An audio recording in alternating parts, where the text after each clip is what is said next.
इस वक्त आप देख रहे हैं खास कार्यक्रम खास खबर, आपके साथ मैं हूं मोहम्मद कमर खान।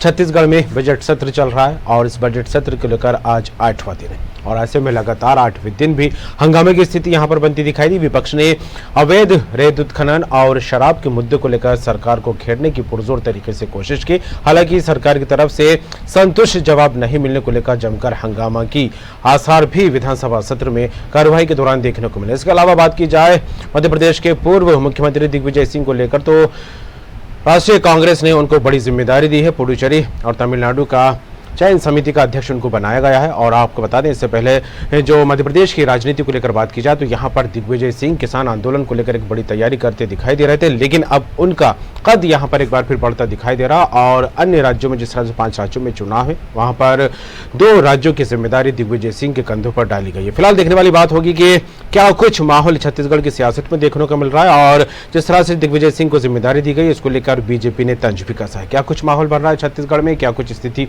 देखने को मिल रही है मध्य प्रदेश में, इसी पर करेंगे बात खास खबर में।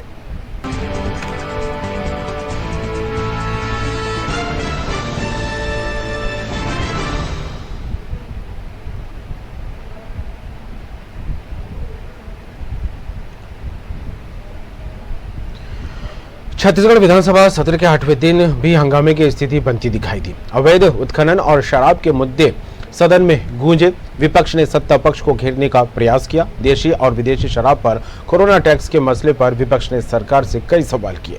जबरदस्त हंगामे के आसार भी बनते दिखाई दिए। सरकार से असंतुष्ट जवाब पाकर विपक्ष ने बहिर्गमन कर दिया।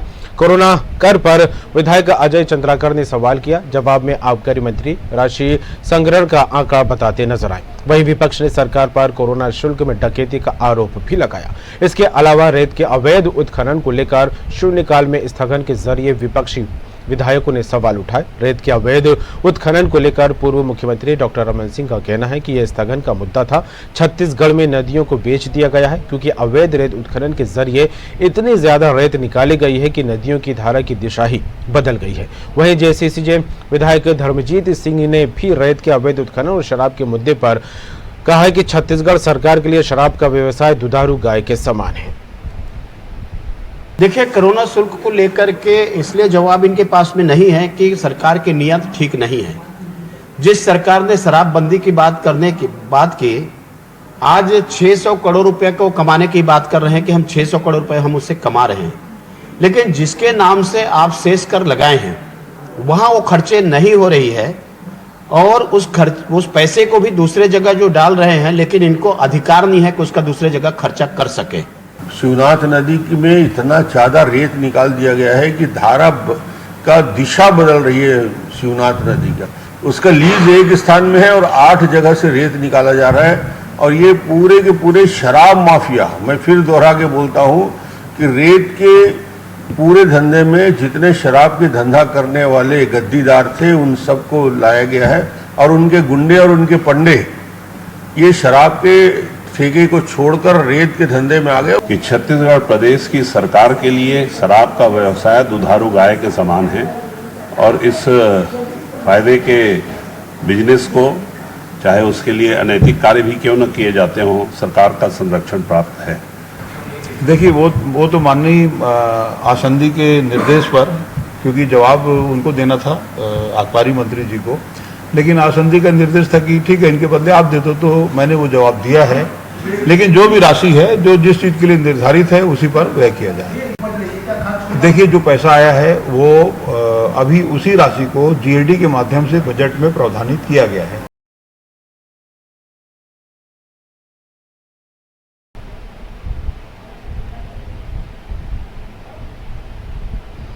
आपको बता दें, छत्तीसगढ़ विधानसभा का सत्र चल रहा है और आज 8वां दिन है और 8वें दिन भी कई मुद्दों को लेकर विपक्ष ने सरकार को घेरा है और ऐसे में सरकार की तरफ से जवाब भी दिए गए, लेकिन असंतुष्ट होते हुए विपक्ष ने इसको लेकर हंगामे की स्थिति पैदा की। जमकर हंगामा हुआ। मुद्दों को लेकर अवैध शराब, रेत उत्खनन का मामला गूंजता सुनाई दिया। इस खबर पर बात करेंगे, सीधे चलेंगे रायपुर न्यूज रूम। हमारे साथ जुड़ गई निधि प्रसाद, रायपुर संवाददाता। निधि, आज 8वां दिन है सत्र का और जिस तरह से कार्रवाई को लेकर बात की जाए, आज भी हंगामे के आसार यहां पर बनते दिखाई दिए। हालांकि आज जो मुद्दे रहे, अवैध रेत खनन और शराब को लेकर विपक्ष ने सरकार को घेरने की पुरजोर तरीके से कोशिश की और जिस तरह से सवाल उठाया गया उसके जवाब से असंतुष्ट भी नजर आया विपक्षी दल। किस तरह देखे जाए और क्या कुछ स्थिति देखने को मिली? जो बिल्कुल निश्चित तौर पर आज विधानसभा के बजट सत्र का 8वां दिन था और 8वां काफी हंगामे है, क्योंकि आज ने सत्ता पक्ष को एक तो रेत का अवैध और दूसरा शराब के मामले को लेकर सत्ता पक्ष को घेरने का काम किया। सर्वप्रथम अगर हम बात करें तो शराब का जो मुद्दा वो विधायक अजय ठाकुर ने उठाया के दौरान कई तरह के उन्होंने सवाल अजय चंद्राकर के साथ ही इन सवालों को लेकर धर्मपाल कौशिक, डॉक्टर रमन सिंह की सत्ताधारी पक्ष और साफ तौर पर ये सवाल कहा कि आखिरकार जब समय में शराब का अतिरिक्त टैक्स लगाया गया था, कोरोना टैक्स लगाया गया था और उसके पश्चात जो ये टैक्स की राशि का व्यय किया गया है, ये सवाल सत्ता पक्ष से पूछा पर जब विपक्ष द्वारा सवाल जवाब दिया गया तो उन्हें उस जवाब से संतुष्टि नहीं मिली और उसके पश्चात ही जिस तरह से आबकारी मंत्री कवासी लखमा ने इसका उत्तर दिया, आंकड़े बताए,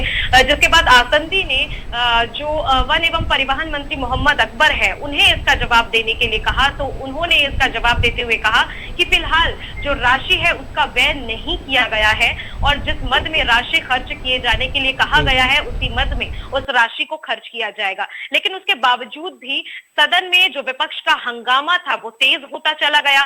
सवालों का जवाब ना मिलने से, संतुष्टिजनक जवाब ना मिलने से जो विपक्ष है उन्होंने बहिर्गमन किया और इसी के पश्चात अगर हम बात करें तो जो शराब का मुद्दा था वो काफी सदन में गूंजा। बहुत सारे तरह के सवाल सत्ता पक्ष पर लगे और एक हंगामेदार माहौल जो है वो बन गया और जिसके बाद व्यवस्था जो है वो आसंदी ने बनाई और उसके बाद ही अगर हम बात करें तो शराब के मामले को लेकर कई तरह के सवाल सत्ताधारी पक्ष से पूछे गए कि आखिरकार कोरोना में जो टैक्स लगा था शराब पर उस व्यय की राशि का कहां उपयोग किया गया है और साफ तौर पर जो इल्जाम लगाए गए हैं सत्ता पक्ष पर ये लगाए गए हैं कि इस राशि का उपयोग जहां स्वास्थ्य में किया जाना था, स्वास्थ्य विभाग में इसका उपयोग न करके अन्य विभाग में किया गया है, अन्य मद में किया गया है, ये कहां तक उचित है, जिसका जवाब भी वन एवं परिवहन मंत्री मोहम्मद अकबर ने देते हुए कहा कि इसका व्यय नहीं किया गया है और जो बजट पेश किया गया है उसमें जीएडी के माध्यम से इसका प्रावधान किया गया है। आने वाले समय में इसका किस तरह से व्यय किया जाना है इस पर पूरी चर्चा होगी। फिलहाल जो जीएडी के माध्यम से इसका बजट में प्रावधान कर दिया गया है। इसी के साथ अगर हम शराब के अन्य मुद्दे पर जाए, शराब के अलावा रेत का अवैध उत्खनन, ये मुद्दा भी जो सदन में है आज जमकर गूंजा और विपक्ष में अगर हम बात करें तो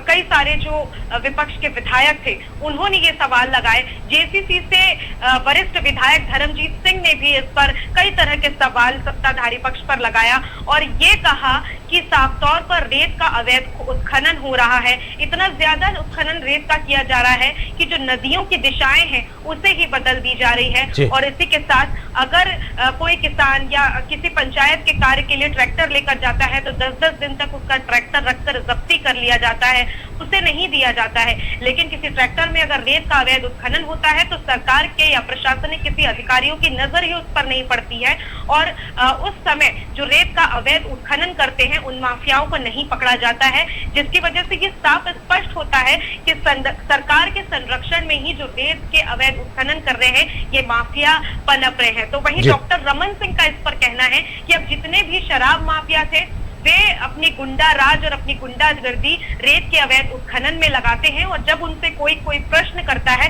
तो सीधे गुंडागर्दी पर उतर जाते हैं। तो इस तरह से राज्य सरकार रेत के जो माफिया हैं उन्हें पकड़ने का प्रयास नहीं कर रही है, ना उनके प्रशासनिक अधिकारी उस पर कार्रवाई करते हैं। रेत का अवैध उत्खनन रातों रात होता है लेकिन किसी भी अधिकारी को इसकी खबर तक नहीं होती है, कोई जायजा नहीं लेता है जाकर, क्योंकि साफ तौर पर ये सरकार जो है इन माफियाओं के साथ मिली हुई है और उनके संरक्षण से ही ये काम किया जा रहा है। इस वजह से ही इन माफियाओं को इतनी शय मिली हुई है। तो ये जो शराब का मुद्दा था और रेत के अवैध उत्खनन का मुद्दा था ये आज सदन में जमकर गुंजा है। हालांकि अगर हम बात करें तो वन एवं परिवहन मंत्री का यही जवाब था कि जिस मुद्दे पर भी नेता प्रतिपक्ष या फिर विपक्ष ने आरोप लगाए हैं वो विपक्ष में है, अपने ढंग से वो आरोप लगा रहे हैं, लेकिन हम भी आसंदी के सामने विधानसभा के अंदर अपनी तरह से जो प्रश्न है उनके उत्तर लगातार दे रहे हैं और जितने भी उत्तर उनके द्वारा मांगे जाएंगे निश्चित तौर पर उन्हें वो उत्तर मुहैया कराई जाएगी। बिल्कुल, और जिस तरह से विपक्ष के सवालों को लेकर बात की जाए, बात सिर्फ निधि यहाँ पर बात सिर्फ जिस तरह से दो मुद्दों की नहीं, अवैध रेत खनन और शराब। हालांकि कोरोना कर को लेकर भी विपक्ष जमकर हंगामा करता यहाँ पर दिखाई दिया। कोरोना टैक्स को अगर हटा दिया जाए तो अवैध रेत खनन और शराब छत्तीसगढ़ की सियासत के बड़े मुद्दे रहे और ऐसे में पक्ष विपक्ष में लगातार तकरार भी होती यहाँ पर दिखाई देने लगी। 15 साल बीजेपी का राज रहा, तब भी अवैध रेत खनन और शराबबंदी को लेकर मामला गर्माता रहा है, लेकिन अब देखा जाए तो कांग्रेस की सरकार है और कांग्रेस सरकार के भी आधे से ज्यादा शासनकाल यहाँ पर हो चुका है, तो ऐसे में अब भी यही मुद्दे गर्माते दिखाई दे रहे हैं। किस तरह देखें इन बातों को? जी बिल्कुल, निश्चित तौर पर कमर, ये बात आपने बिल्कुल सही की है कि 15 साल से ये काफी बड़ी समस्या बनी हुई है। एक तो शराब का मुद्दा, जिसमें जन घोषणा पत्र में किए वादे अनुसार राज्य सरकार ने सभी से ये वादा किया था कि जब उनकी सत्ता में सरकार आएगी तो शराब की जो बंदी है वो पूर्ण तरह से हो जाएगी, लेकिन सवाल अभी भी ये है कि अब तक शराब की पूर्ण तरीके से शराबबंदी नहीं हो पाई है। इसी के साथ अगर हम बात करेंगे तो दूसरा मुद्दा जो है रेत का अवैध उत्खनन, ये भी 15 साल से एक बड़ी समस्या बनी हुई है। जो विपक्ष के लोग आज इल्जामात लगा रहे हैं, उनके शासनकाल में भी रेत की अवैध उत्खनन उसी प्रकार से होते थे, लेकिन राज्य सरकार की तरफ से बार बार यही कोशिश की जा रही है, यही कहा जा रहा है कि शराबबंदी हम एकदम से नहीं कर सकते। अगर शराबबंदी एक साथ की जाएगी तो परेशानियां ज्यादा आएगी। इसीलिए माफ कीजिएगा, जिस तरह से मुख्यमंत्री भूपेश बघेल ने भी अपने बयान में पहले कहा है कि धीरे धीरे करके जो शराबबंदी है उसे साफ तौर पर किया जाएगा। और जन घोषणा पत्र की अगर बात करते हैं विपक्ष द्वारा तो सरकार का यही जवाब होता है कि अभी 3 साल बाकी है और जन घोषणा पत्र के बाकी के वादे भी इन 3 साल में पूरे कर दिए जाएंगे। लेकिन फिलहाल सवाल कमर ये है कि ये 3 साल में चाहे वो अवैध रेत खनन हो, रेत का अवैध उत्खनन हो या फिर शराबबंदी हो, कब तक इस पर सरकार एक्शन मोड में आती है और पूर्णतः शराबबंदी और रेत का अवैध उत्खनन कब तक हो पाता है, ये फिलहाल अभी भी राज्य सरकार द्वारा सवाल ही है। बिल्कुल एक बड़ा सवाल बना हुआ है राजीव निधि, और इसका जवाब कब तक मिलेगा ये वाकई देखने वाली बात होगी। जुड़ने के लिए तमाम बात के आपका बहुत बहुत शुक्रिया। तो जिस तरह देखा जाए छत्तीसगढ़ में विधानसभा सत्र चल रहा है और आज 8वां दिन है। 8वें दिन भी कई मुद्दों को लेकर विपक्ष ने सवाल खड़े किए, तो वहीं जब सत्ता पक्ष की तरफ से जवाब दिए गए तो इनको असंतुष्ट जवाब करार दिया गया विपक्ष की तरफ से और इसको लेकर जमकर हंगामे के आसार भी यहाँ पर बनते दिखाई दिए।